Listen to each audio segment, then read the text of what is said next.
L'histoire du respect de la justice et du mépris de la richesse. Il était une fois à Tan Hoa un homme riche nommé Nguyen Dinh Phuong.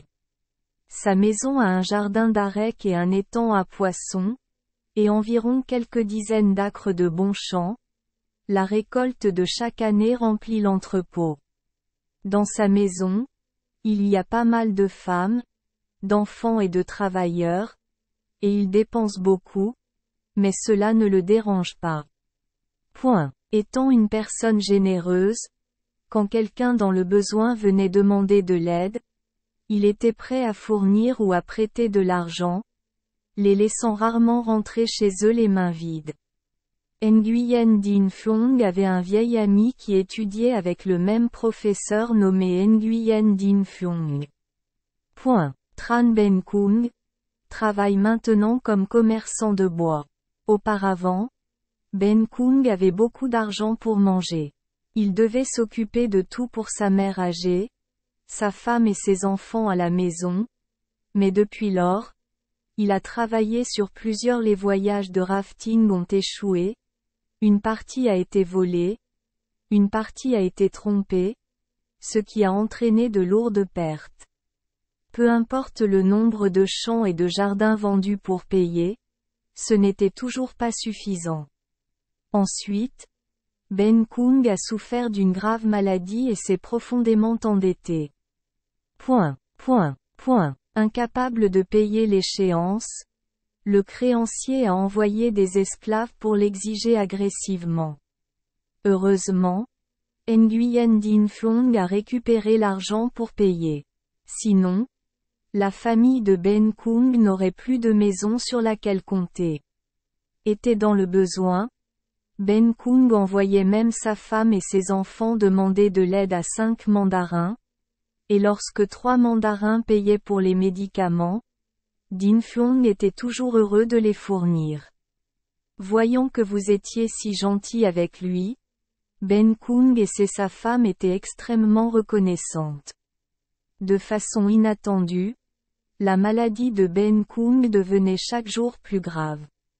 Avant de pouvoir marcher, il était cloué au lit.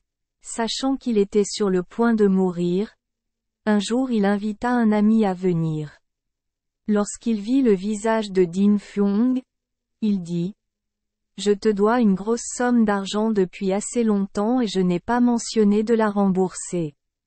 C'est vraiment décevant ton bon cœur. » Dinh Phuong l'a immédiatement balayé. Ne le fais pas. Dites n'importe quoi. L'argent c'est des briques. Les pierres sont de l'or.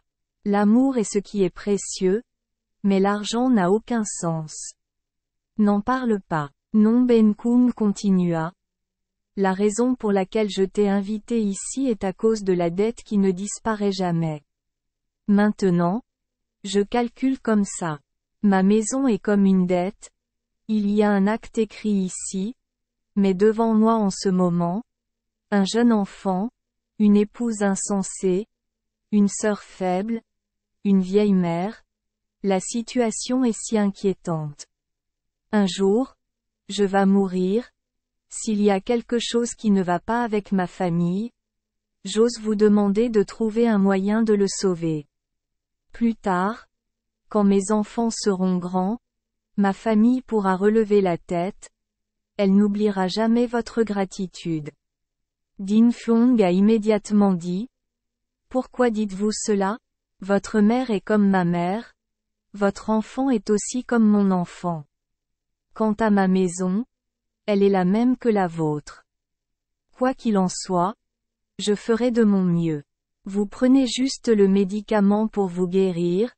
Quant à la dette, mettez-la de côté.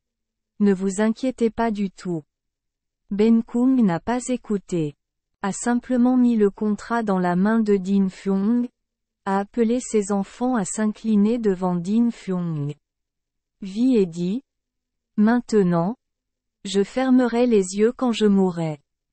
Merci pour toujours. Je voudrais attacher l'herbe pour la manger dans la prochaine vie. » Lorsque Ben Kung est arrivé là-bas, il a fermé les yeux et a dit au revoir à ce monde. Juste après le décès de Ben Kung, Nguyen Dinh Phuong apparaît comme un homme qui tient ses promesses. Il a dépensé de l'argent pour être un fantôme pour vous. Il a aidé votre famille avec enthousiasme, quand il transportait de l'argent, quand il portait des paniers de riz, il ne se lassait jamais. Toute la famille Ben Kung le considérait comme un pilier. Les villages voisins louaient tout son travail sans hésitation, mais peu à peu les gens se rendirent compte que la générosité de Nguyen Dinh Phuong n'était pas illimitée. L'aide diminue progressivement avec le temps. Au fil du temps, emprunter à la famille de Ben Kung devenait de plus en plus difficile pour lui. Plusieurs fois, les enfants de Ben Kung devaient attendre toute la journée, mais à la fin ils devaient quand même porter leur sac et rentrer chez eux vides, car Dinh Phuong avait une maison. Mais la famille a quand même répondu, loin. L'attitude de Dinh Phuong est passée d'enthousiaste à froide, ce qui a déçu Ben Kung et sa mère, y voyant une tromperie. Un jour, après des jours de manque de nourriture, elle a plusieurs fois ne pouvait pas emprunter d'argent, alors la femme de Kung a essayé de trouver Dinh Phuong pour en découvrir la raison. En rencontrant Dinh Phuong, la femme a supplié. Nous avons faim et nous sommes rassasiés grâce à vous. J'espère que vous serez généreux et que vous aiderez ma famille à traverser ce sort. Quand Dinh Phuong a entendu cela, il a rapidement refusé. Ne voyez pas ma famille comme ça et pensez qu'elle est prospère. Les gros bateaux font de grosses vagues. Nous sommes ici ces derniers temps. Misérable et misérable. Vous pouvez aller demander à d'autres endroits pour voir. Nous, ma mère et moi, vous devons beaucoup de gratitude. Nous ne l'oublierons jamais. Je sais que voyager tout le temps te dérange, mais je crois en la promesse que tu as faite à ma famille quand j'étais sur le point de mourir. Alors je compte sur toi une ou deux fois. Est-il possible que l'amour soit si court? La femme de Ben Kung ne s'attendait pas à la réponse dure de Dinh Phuong. Ce que vous enseignez est faux. J'ai aussi ma femme et mes enfants. Comment puis-je avoir assez pour continuer à subvenir aux besoins de votre famille? Dinh Phuong a ajouté une phrase encore plus froide. Sinon, je devrais vendre votre maison pour rembourser quelques dettes supplémentaires.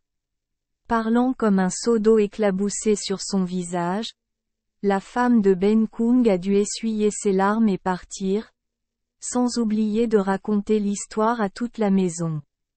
Toute la famille s'est assise et a pleuré. À ce moment-là, un vieil homme du quartier a couru pour demander pourquoi il pleurait. La femme de Ben Kung a raconté le début et la fin de leur forte amitié jusqu'aux récentes réponses sans amour de Dinh Phuong et a ensuite déclaré. Le vieil homme a calculé qu'il était notre bienfaiteur et s'il changeait d'avis si vite, comme toute la famille pourrait-elle vivre maintenant? En entendant sa femme pleurer, le vieil homme dit. L'amour profond s'efface. Beaucoup. C'est la vérité. Le bon sens dans la vie. Eh bien, maintenant vous et votre famille devriez essayer de trouver un travail pour subvenir à vos besoins. La femme de Ben Kung a immédiatement répondu. Par calcul, il n'y a même pas un sou ni un mot dans la maison. Cette maison leur appartient toujours. Ils menacent toujours de la vendre. Qui sait où ils vivront demain? Alors, quel métier dites-vous faire? La tante aînée et les petits-enfants savent-ils tisser le chêne? Vous pouvez aussi apprendre à élever des vers à soie et à tisser la soie. Mais d'où vient le capital? Pourquoi acheter un métier à tisser? Comment puis-je gagner la vie de toute la famille jusqu'à ce que j'aie des chaînes à vendre? Je ne suis pas riche, dit le vieil homme. Mais voir la situation de la famille de ma tante est aussi pitoyable. Maintenant, j'en discute. Il n'est pas pratique de toujours devoir demander de l'aide aux gens. Il faut bien maîtriser un métier et savoir diriger le bateau pour surmonter les tempêtes. Ma famille tisse depuis 3 générations. Si vous êtes déterminé, j'aimerais vous transmettre ce métier. Quant au capital de départ, j'essaierai d'aider, et plus tard, la dame riche le remboursera, dit le vieil homme et il commença immédiatement à travailler. L'épouse de Ben Kung ne s'attendait pas à ce qu'un vieux tisserand de chaînes du quartier fasse preuve d'une générosité dépassant de loin celle de Nguyen Dinh Phuong. Il dépensa immédiatement cet argent pour acheter un métier à tisser et tous les autres articles afin que les 2 femmes puissent apprendre à tisser. Le vieil homme a également passé beaucoup de temps à leur montrer tous les secrets du métier. Bientôt, ils eurent des chaînes à vendre au marché. Au fil du temps, leur métier s'est affiné et peu de temps après, la famille a pu économiser de l'argent pour racheter la maison. Ils ignorèrent complètement Dinh Phuong, le traitant comme un étranger. Au contraire, ils considérèrent le vieil homme avec considération comme un bienfaiteur. 7 ou 8 ans plus tard, la fille de Ben Kung avait un rendez-vous. Le jour de la préparation. Cérémonie de mariage. La maison était occupée à tuer des cochons, à organiser des fêtes et à organiser une grande fête qui, selon l'épouse de Ben Kung, devait compenser les jours ardus et durs du passé. Fête de mariage. Les invités se pressaient. En entrant, soudain l'épouse de Ben Kung a vu une silhouette familière se profiler devant la porte. Elle est immédiatement sortie pour vérifier, et il s'est avéré que c'était Nguyen Dinh Phuong, le vieil ami de son mari, qui elle n'a délibérément pas invité, mais il était également présent habillé. Elle pensa, je ne comprends pas pourquoi cet ami injuste vient encore ici. Cela ne le satisfait-il pas encore? Cependant, par politesse et parce que la salle des mariages était bondée, la femme de Ben Kung est également venue le saluer à la porte principale et lui a dit avec amertume. Vous venez aussi ici aujourd'hui? S'il vous plaît, entrez. Hélas, je pensais que tu devais nous avoir oubliés depuis longtemps. Vous pensez sûrement aussi que notre famille est vouée à la mort depuis toujours, et pourquoi auriez-vous la gentillesse de visiter notre maison aujourd'hui? Est-ce vrai, monsieur? Dinh Phuong souriait toujours lentement sans répondre. Voyant cela, la femme de Ben Kung était sur le point de trouver des mots plus douloureux à lui dire, mais à ce moment-là, le vieux bienfaiteur sortit et lui murmura à l'oreille. Tante aînée, ne sois pas impatiente, laisse-moi te le dire.